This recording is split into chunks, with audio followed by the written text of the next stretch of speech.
We're all set to go to Mesa City.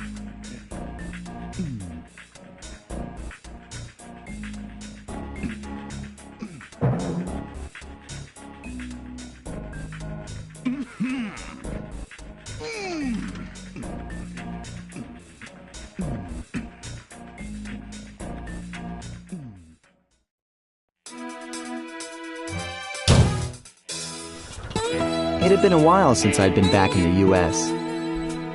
Next up, the notorious mugshot.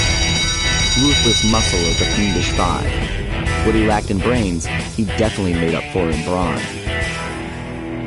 Turns out he wasn't always that way. He grew up as the run of the litter.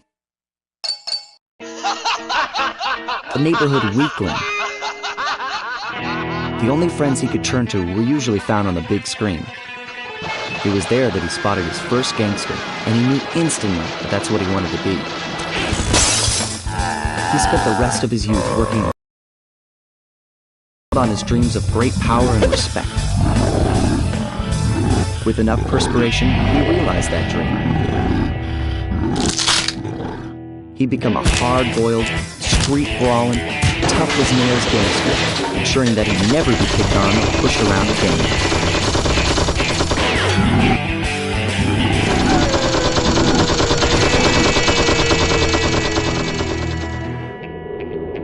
So he's holed up in Mesa City, huh? I've always wanted to go to that thriving American boomtown.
Those flashing lights.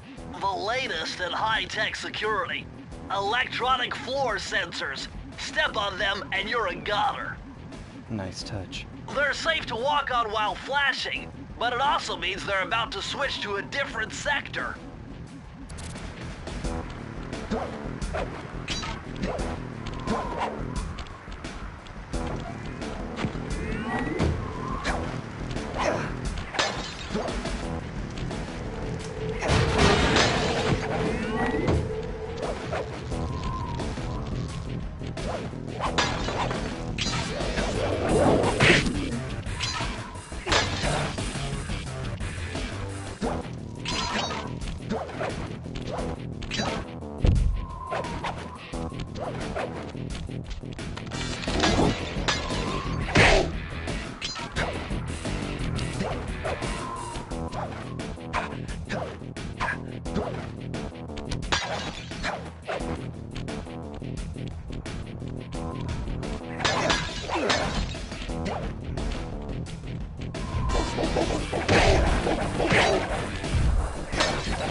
A little bit of higher mathematics and voila!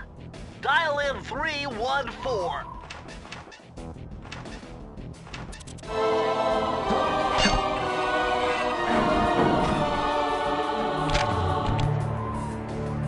Outstanding!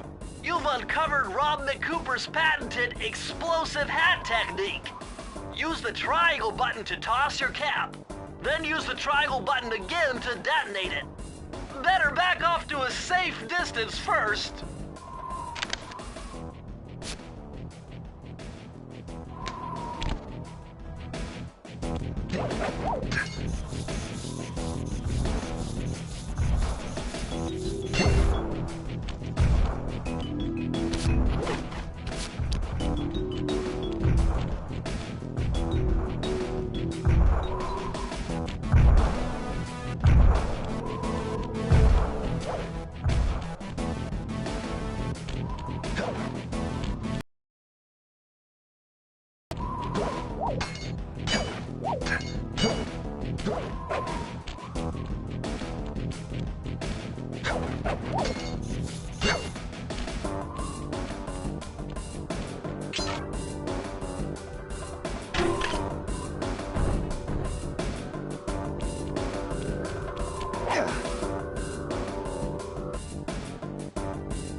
This mugshot certainly isn't shy.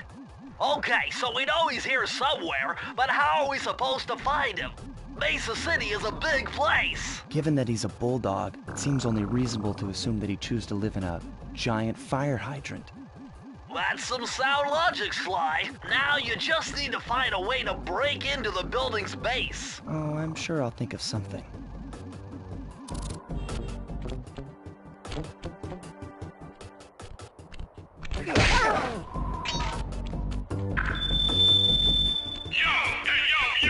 It's the boss. You know, I need a voice to admit that maybe driving everyone out of town, while necessary to set up shop, might have taken a hit out of the business. So, now I hope you monks will be obliging to any visitors that come here to lose their money in my casino. But I got a reliable tip that a cop might be snooping around the operation. So from now on, greet any visitors you see with a hail of lead. Capiche?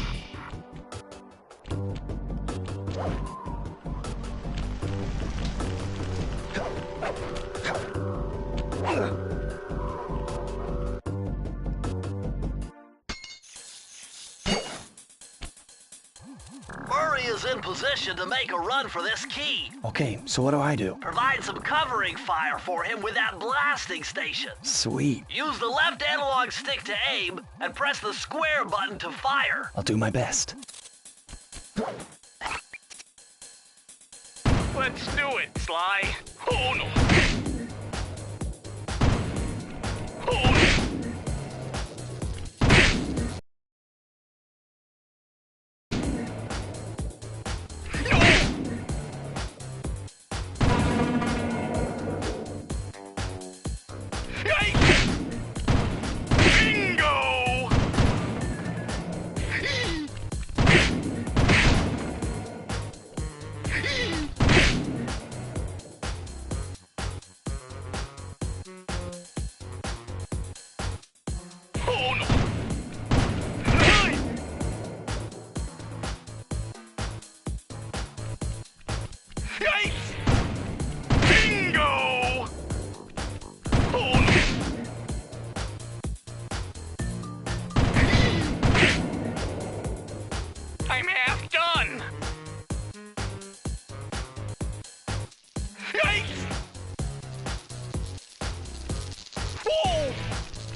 Almost there! Yikes!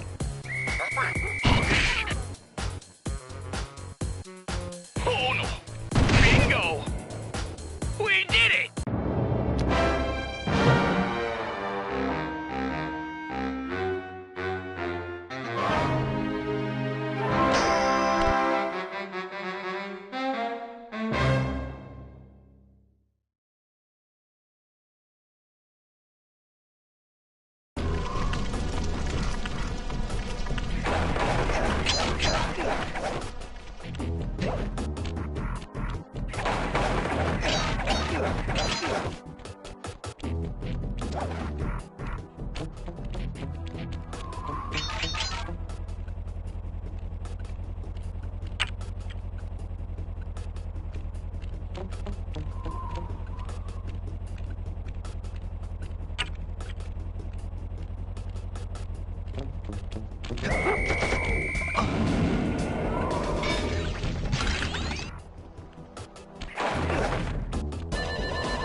Hurry, what's going on down there? Well, I drove to this hot dog stand for a quick snack, and the next thing you know, I'm getting challenged to a race by these gangster dogs. Is there a key in it for the winner? Yeah, 3 times around the track for a key. It's all you, man. Drive the van with the left analog stick. And if you manage to pick up any nitro power-ups, you can get a boost by pressing the square button. Go get them. I'm on it.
Nice job getting in, but look out for those guards.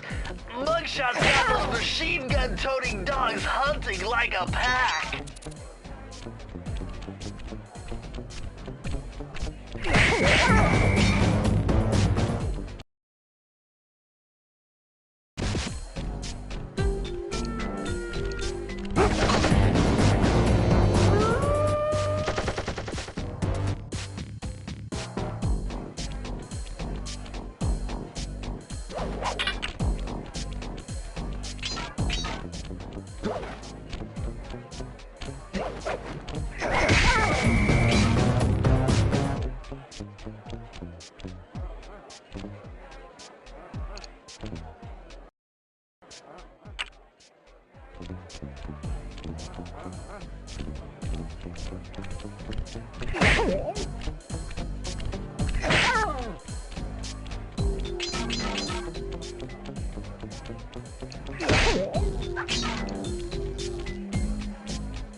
Man, I'm getting swift with deciphering these codes. Dial 338.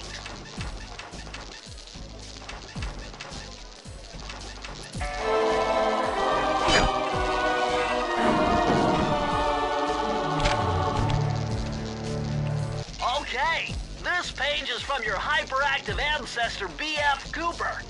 He discovered a way to speed up the clock. Perfect for those long stakeouts. Just hold down the triangle button to use it.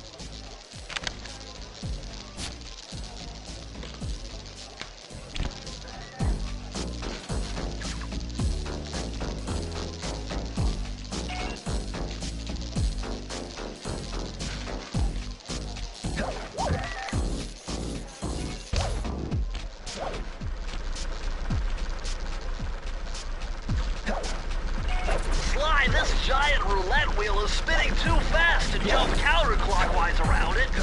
You'll have to jump in the other direction to try to land on the green section.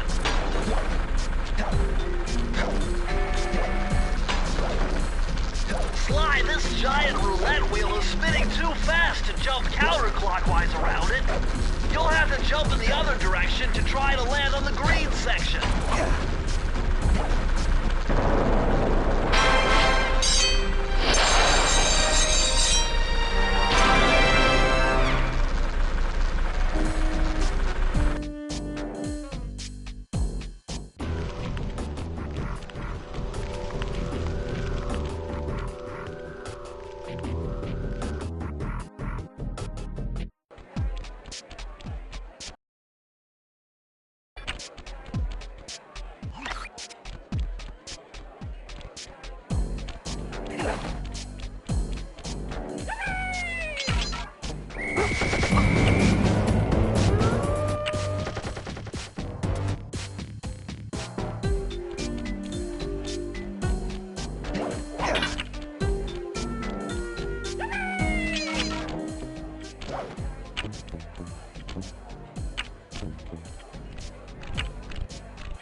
Would you look at that ugly mug? I am, and I find it infinitely fascinating. Huh? My X-ray detection devices reveal that a secret elevator to Mugshot's penthouse is contained within that giant head. So how do we get in? Behind this locked wall, there's a lever that summons the elevator.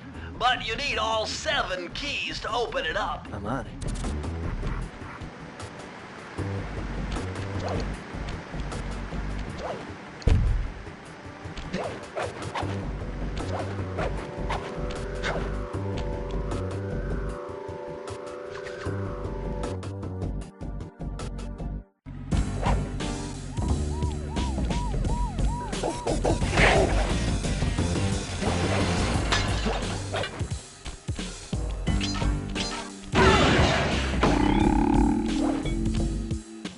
Forget it.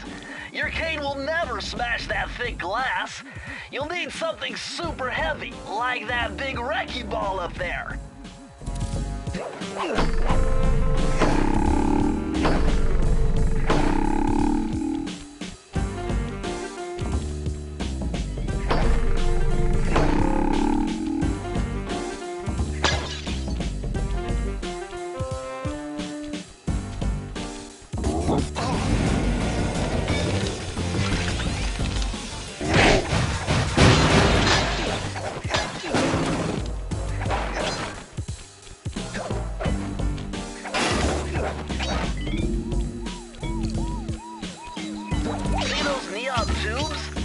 I know they look like you can't climb on them, but with your thieving skills, I bet you could pull it off.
would need an IQ of at least 140 to figure this one out. Dial in 468.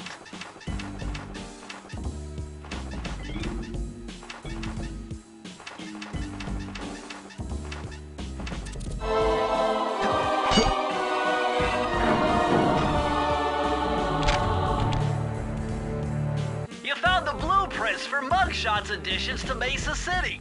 With these files, I'll be able to help you find all his clues and breakables. Just look through your binocucom to get the information.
cops are filthy.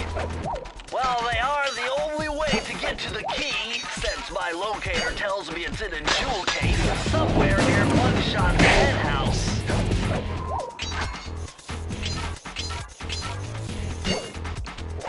Well, well, well, look who just walked into my crosshairs. Sly Cooper. About time you showed up, Miss Fox. Was getting worried about you. Thought you took a wrong turn somewhere back in Paris. The only one making wrong turns is you, Sly. I'd suggest you surrender before I paralyze you with my good friend, the shock pistol. Now see, a girl whose best friend's a firearm's got issues. A little dinner, a little dancing. I think I can help you out. Sounds romantic. As long as you don't mind dining in jail. Nah, I hear the service is lousy. Once I catch you, you'll know for yourself.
Good thing I know Navajo code talk.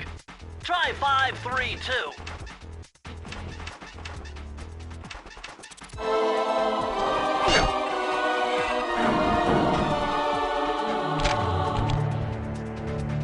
Oh yeah, this will come in handy.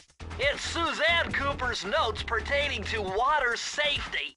With this knowledge under your belt, you won't have to waste a charm whenever you fall into water.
I could have broken this code in my sleep. The combination is 565.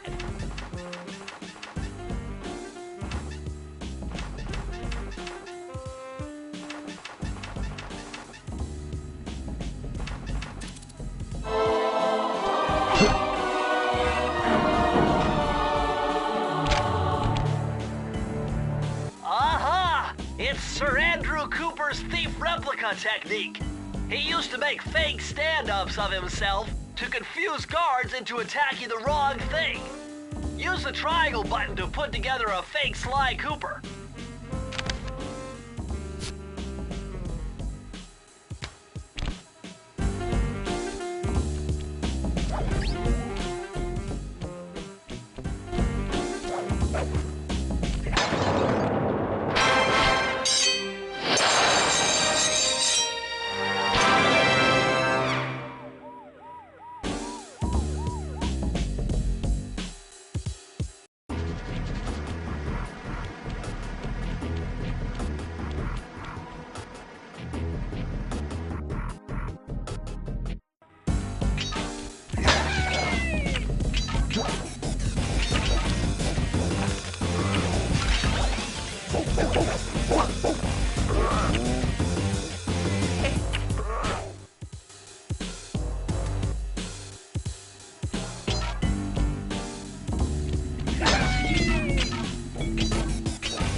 What? My boys have been yapping about some big mysterious dude running around cracking skulls and this is it? You're the monkey wrench in my operation? Some scrawny rat with a stick. Wait a second. I seen that stick before. Maybe when my father knocked your block off with it. You're a Cooper? You know that Thingus Raccoonus had a lot of nice pictures, but way too many big words. So you don't mind just handing it over? What, are you kidding? You break into my place, steal my stuff, trash the joint. I feel transgressed and violated. Let's rock!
Impossible.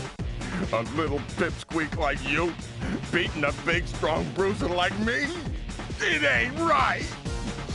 You want all of that stupid picture book? You're gonna have to go down to Haiti and cross paths with Miss Ruby. And then believe you me, you don't want to be you. The mugshot section of the Thieveous Raccoonus contained an entry from my gunslinging ancestor, Tennessee Kid Cooper. His specialty was the rail walk and rail slide, moves perfected through a lifetime of theft in the Old West. Getting out of town proved to be a little more challenging than getting in.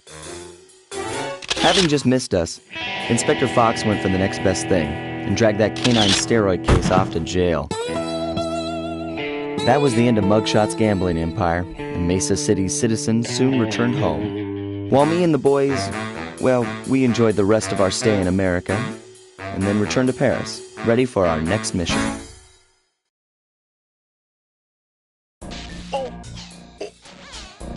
I figured out a way to get us to Haiti.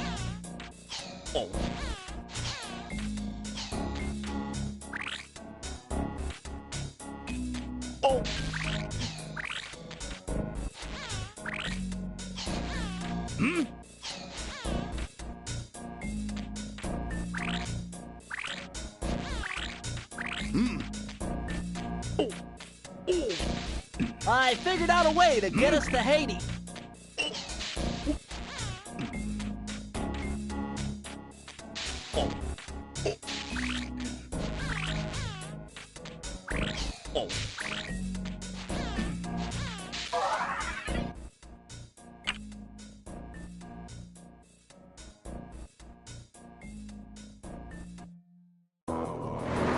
So the second approach of the game, this one actually was touched by a lot of people too. Yeah, originally it was a huge junkyard that you were navigating through. Yeah. It was really confusing for the player to know where they needed to go and what was a wall and what wasn't, because everything was equally interesting. Right. As it was just piles and piles of trash. Like some breakables, but some not, and it was really sort of dissatisfying to play. And then it sort of morphed into this mesa thing, primarily to find space that you could and could not walk on. As the player would progress in towards Mesa City, you get more of that kind of abandoned, desolate, not so much junkyard feeling, but ghost town vibe. Definitely. As you went from no man-made structures, and then you find a shack, and then you get to like a house, and then a building, and then multiple buildings, and then this sort of subway terminal, right? All of which are progressively denser and denser kind of urban images. So in this level, you've got the stick guy, the dog, the leash dog. Oh yeah, there's 4 actually that I did in this level. There's the stick guy, there's the card thrower, there's the bulldog on the leash, and there's the jailbird dog. What do you call you have kind of pet names for all the NPCs? Yeah, I have names for him because I hate calling him stick guy and stuff. So. You don't like stick guy? I don't like stick guy. I'd rather call him Gorgeous Lou. Gorgeous Lou? Gorgeous Lou is the stick guy. The card thrower is Ink Spot Jackson. Dalmatian, obviously. The bulldog I never had a name for. Because I think the bulldog was actually... I didn't do the bulldog. I just helped on the animation, but I didn't design him. But, and then Polly Shackles is the jailbird dog. Who has the best idol of any NPC in the game. Trying to gnaw through his chain. That's pretty good. Ball and chain. Very on theme. Very much. It's always cool when the NPC is showing you what he's going to be doing to you through his idol, so you get a sense what his weapon will be. Those are always more successful. Both those guys do it pretty well. Oh, this level features maybe the coolest security setup of them all, where you have that kind of checkerboard on the floor with the floor sensors and the sweeping lasers. And it looks like you're a goner. There's no way in the world anyone could ever get through this. And you can totally get through it, but the thing is, because the security devices have to sense you before they become dangerous, you can practically run through the whole thing and live for it. But you'll be fine, but it looks just overwhelmingly tough. And I mean, in a lot of ways, that was our goal in the whole game, was to give the perception of crazy difficulty and make it very doable, so that you got that feeling you had done something exceptional and that Sly was a really exceptional thief.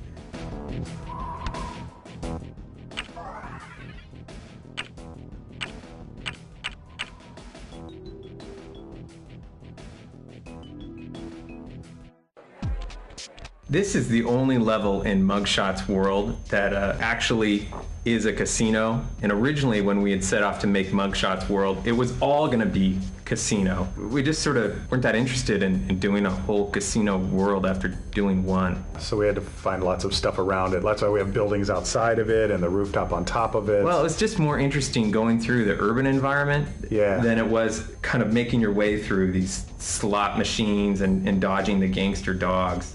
Kind of like real Vegas, where it's interesting for the first time you see it, and for a little while, and then after a while you kind of get numbed. But it's based on real casinos that have a lot of water and swinging, sparking cables. Yeah. That you've seen real casinos you've been to over in Tulalip. No, in fact, it's not.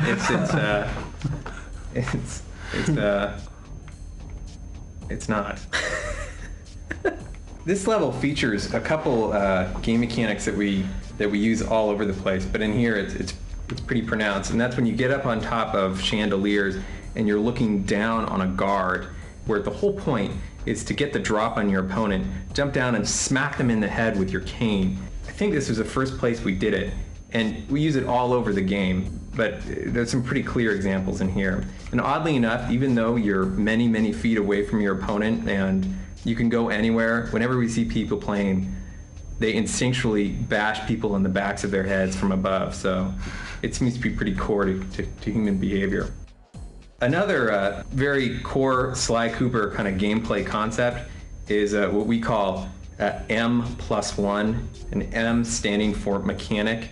So when you're playing the second half of this level and you're jumping on those spinning roulette wheels, you'll notice that the first set you're on, they're not dangerous at all. And that's just to teach you sort of what it's like to be on these wheels with that have little partitions and they're moving. And then the second one you get to has dangerous tabs in them. So you have to kind of watch out where you're jumping.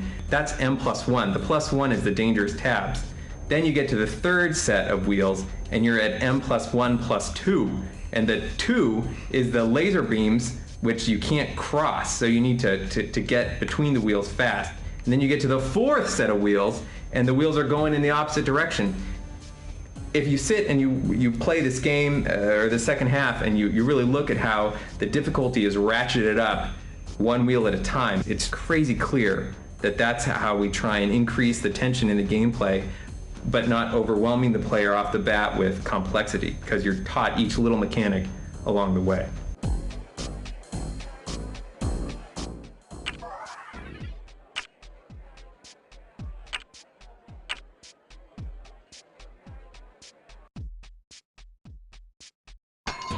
I started working on this pretty much the day after I saw the movie and I was pretty interested in the funky rooftop scenes they had in that film and the landscape created by those rooftops.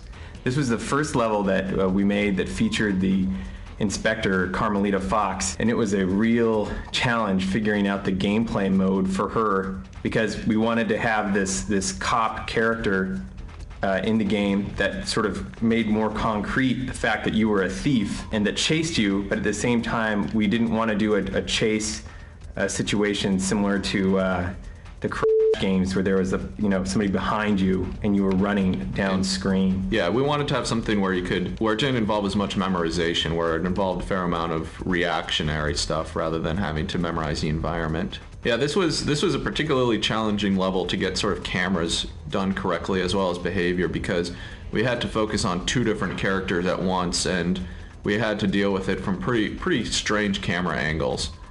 There's a lot of change, so this was definitely a test for doing the camera angles. It's weird for the cameras in particular because Carmelita needs to be on screen, Sly needs to be on screen, Carmelita's shock missiles need to be on screen, as well as all the areas that Sly needs to jump to or climb on need to be on screen. So you have all these requirements, and at the same time, you don't want to have the camera bonking into like chimneys or pipes or what have you. So if you look at how all the rooftops are laid out, the tallest elements will be at the point on the roof farthest away from the area in which the camera travels. And that's totally on purpose so that you won't be occluding your vision of Carmelita or where you need to go. Yeah, in this one it's more sort of the upper left corner of each building. So what inspired Carmelita? Carmelita is a composite of two characters. Well, the first thing, right, is that we just wanted to have somebody saying, hey, Sly, you're a thief. Because otherwise, you're not really making off with a lot of money here. You're stealing a lot of keys and you're stealing back your Thieveous Raccoonus from other thieves. So unless we had a law enforcer telling you explicitly you are breaking the law, it didn't really seem like you were breaking the law, which you are. Anyhow, Carmelita is the product of really wanting to combine two characters. One is this inspector character from the series, Zen, who's a detective that hounds you, and it's pretty standard, right? It's sort of like Javert and Jean Valjean. A lot of these, works of fiction that are about a criminal character have this tireless cop that hounds them all the time and their relationship. And the second character that we were pretty overtly riffing on was this federal marshal and a bank robber, and they fall in love, but they can't be in love because they're on opposite sides of the law. So Sly and Carmelita, they have that thing kind of going on where she is both his true nemesis and love interest at the same time.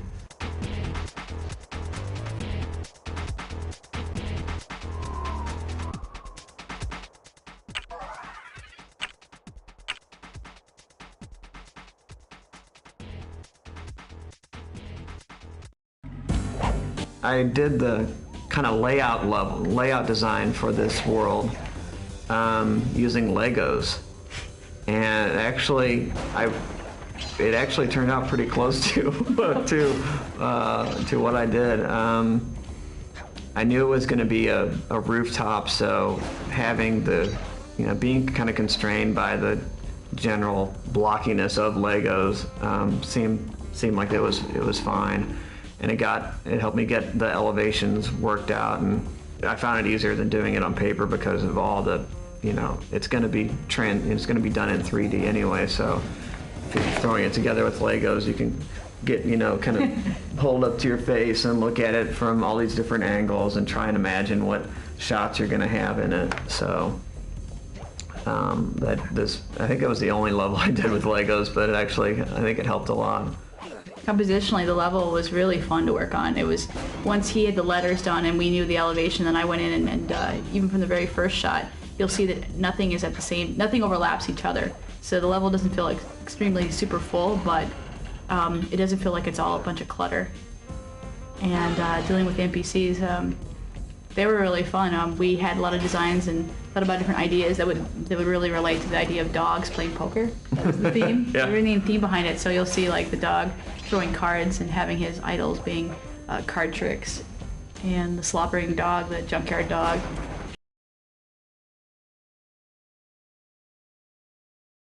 Most complex characters with blend shapes and really great idol of like chomping on.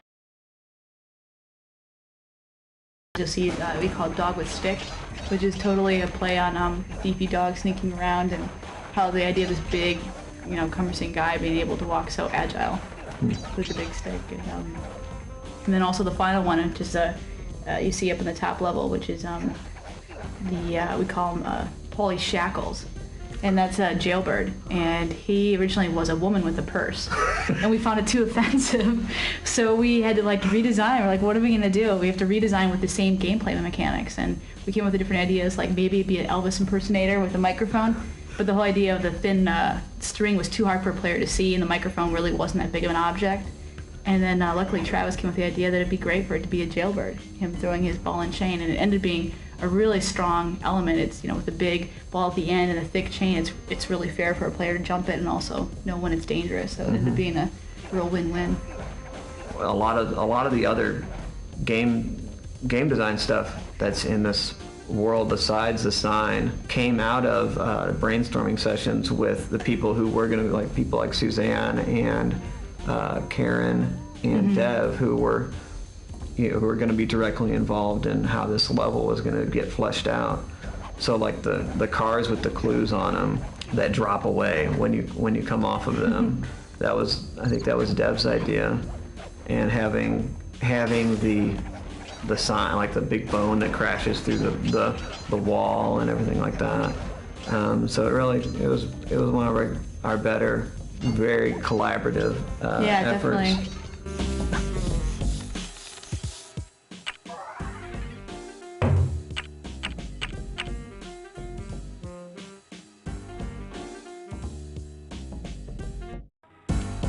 This level started with just experimenting with the field of view of the camera. It's a lot more extreme and more kind of fisheye lens. This level started with just experimenting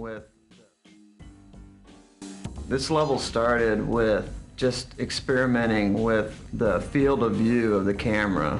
It's a lot more extreme and more kind of fisheye lens than any other level in the game. And once that was in, it was like, well, this is very much like Vertigo, you get this feeling of vertigo from being high and seeing the ground below you. So that's when I tried to make the design be like this, the sides of a building or a skyscraper as you're going up. Yeah, and we ended up motivate them. Yeah, we ended up doing it on the inside, kind of the hotel, sort of in a kind of an atrium or a courtyard. In theory, we invented these bouncers. This was actually the first place in the game that we had used, in this case, an awning, but anything that would bounce, slide upwards, and really started to tune and play with that gameplay about, how high should they each bounce and what's the right amount to give the player control while he's in the air. And really the combination, I think, of the unique camera angles and a huge amount of bouncing on things and jumping up and down on things really kind of defines the concept for this level. It presents some good challenges. Once it sort of took on this retro feel, kind of playing like a 2D side scroller. Our producers at Sony even, kind of took us to task once or twice about how retro that felt. But the retro feel also had a big impact on the kinds of NPCs we could use in this level. Oh, definitely. Because you needed an NPC that could work well in a really confined space. And in fact, the original design for the ball and chain NPC had him swinging the ball in the wrong hand for this level, and we had to change him so that he would be comfortable with his right side up against walls. From a secondary standpoint, I thought that the introduction of the air conditioners was a good idea because it was this sort of skill element that required you to pay attention. And right. It was one of the few really leftover in terms of mechanics from some early designs for the game, where there are these things called break falls, where you would, it was like the air conditioners where each one you hit, it would fall away. So it was very much the environment's kind of getting destroyed and your choices are getting limited as you're going. So you have to do it, pretty much do it right the first time. Yeah, the stealth sections, these were some of the earlier sections to use the duck and to use cameras fairly heavily. I thought pretty successfully in this case. You get some different looks that you see elsewhere in the game. And the last section in the bedrooms, sort of the bouncers go up through the ceilings, which was kind of a fun change. Gave us some real sense of three-dimensionality as you kind of pass through the floors. That was a fun change. And then the big finish, the precarious big finish, where you have to sneak out onto the sign.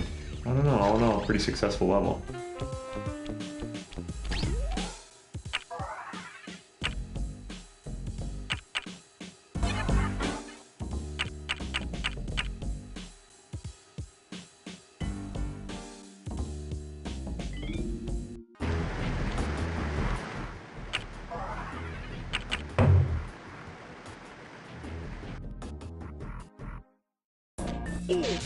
Oh, I figured out a way to get us to Haiti.